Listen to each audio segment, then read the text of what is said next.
Staying on with more news from Britain, where Britain's Prime Minister Rishi Sunak has survived a roller coaster 100 days in office.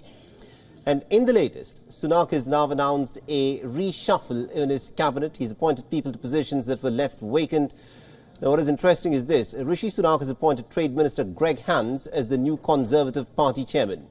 Hands replaces Nadeem Zahawi as the Tory chair. Zahawi, remember, had to resign over his tax affairs about a week ago. And apart from this, 4 new departments have also been formed. Grant Shapps has been appointed as the Secretary of State for Energy Security and Net Zero. Now, the current International Trade Secretary, Kemi Badenoch, has been appointed the Secretary of State for Business and Trade. Lucy Fraser as the Secretary of State for Culture, Media and Sport. And Michelle Donnellan is the new Secretary of State for Science, Innovation and Technology. His own men in the government and also in his party are just one end of Sunak's troubles. The Prime Minister has got trade unions, national health workers and also more and others who are breathing down his neck for pay hikes and also to address the cost of living crisis that the British nation seems to be struggling with to address at this point of time. The British economy has been floundering and is said to be presently in its worst shape in many years. And many predict that this cabinet expansion will be under close scrutiny as Rishi Sunak is looking to steer the country out of a massive economic and energy crisis. Now, to give us more updates in terms of what, of course, is likely to be the impact of this mini cabinet reshuffle that Rishi Sunak has in fact carried out, we're being joined by our correspondent. Alex Isat has been standing by from London. She's tracking the story very closely for us. Alex, this is an interesting reshuffle. It's happened 100 days after Rishi Sunak's stay at 10 Downing Street. Tell us what to expect from it.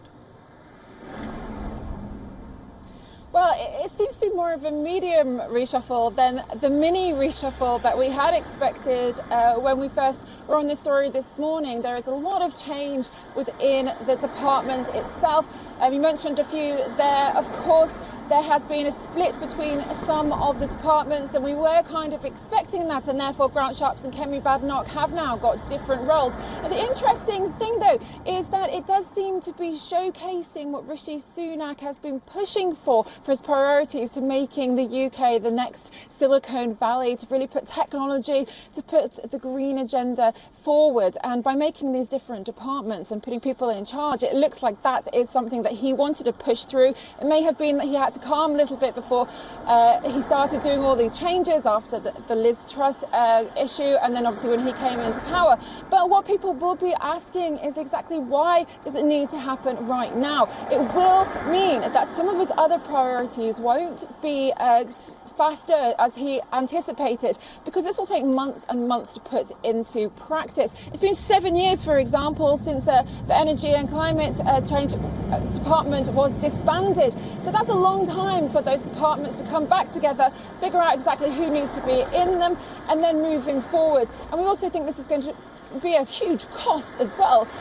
There's banded numbers about 15 million maybe to reshuffle all of these departments around, and that's a lot of money that the government's going to be spending on this change. And it's great that he wants to push through this green agenda and make us like a forefront of technology, but that's a lot of money that people will be asking, why isn't it going in the cost of living crisis? There may be talk about, we've already had all these issues with the cost of oil, cost of fuel, cost of food going up throughout the last 7 years since it's been disbanded. Will anything really change quickly as it's well needed right now?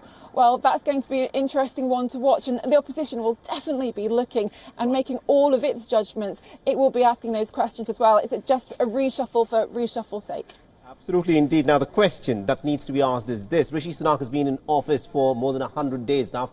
Some say that he's actually managed to bring a little bit of stability to the British economy, but the challenges that loom in front of the British economy are monumental.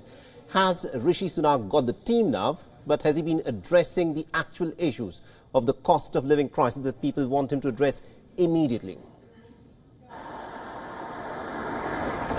I'm not sure that this will answer that question. His reshuffle is just another distraction.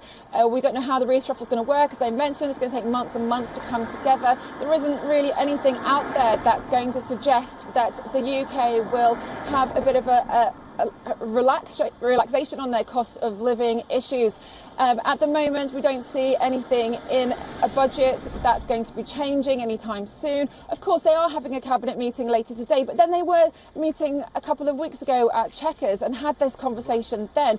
I think a lot of people will be asking, while the strikes are still continuing and we're still seeing high inflation, they are going to be asking, well, OK, a little bit is coming down, but how are we going to get through this? And how are we going to make sure that the UK is going to be a good stead financially going forward? There doesn't seem to be any real confrontation with regards to the cost of living crisis, sadly, at this moment.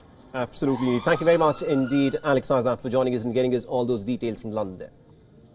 WION is now available in your country. Download the app now and get all the news on the move.